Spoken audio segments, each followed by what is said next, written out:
Gaddafi. In 2011, Muammar Gaddafi had ruled Libya for 42 years. He was brutal, he tortured dissidents, ordered the bombing of civilian airplanes, and was one of the most feared dictators in the world. Then, the Libyan civil war started, his government collapsed, and he tried to flee.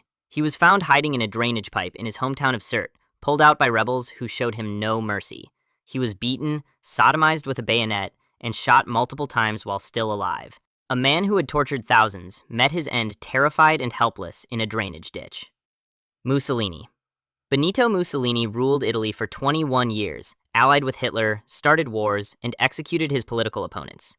But when Italy switched sides during World War II, his power crumbled, and he was captured by partisans while trying to flee to Switzerland. He was executed alongside his mistress, then hung upside down from a meat hook in a public square in Milan, where crowds beat his corpse, spat on it, and shot it repeatedly. His body was left hanging for hours, so the public could see exactly what had become of him. Ceausescu.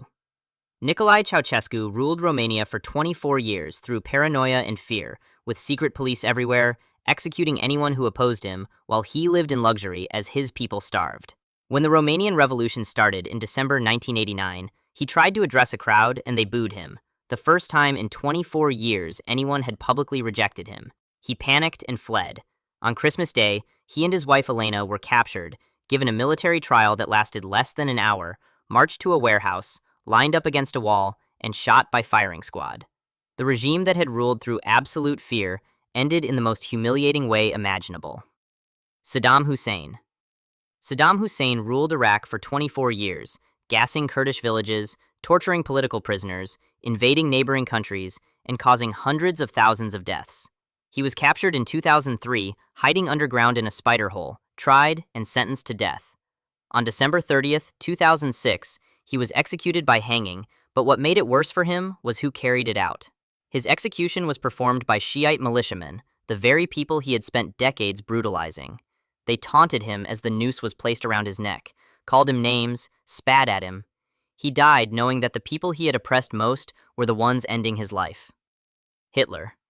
Adolf Hitler started World War II, orchestrated the Holocaust, and was responsible for the deaths of over 70 million people. By 1945, he was trapped in a bunker in Berlin as Soviet forces closed in and his thousand-year Reich collapsed around him. On April 30th, as Soviet soldiers entered the bunker, Hitler shot himself in the head while biting down on a cyanide capsule. His wife Eva died next to him. He then ordered his staff to burn their bodies so the Soviets wouldn't desecrate them. The man who had conquered Europe and ruled with absolute power died terrified in a basement, a coward's death, killed by his own hand before he could face a single consequence. Julius Caesar. Julius Caesar conquered Gaul, crossed the Rubicon, and became the most powerful man in Rome. Statues were built in his honor, streets named after him, and crowds treated him like a god.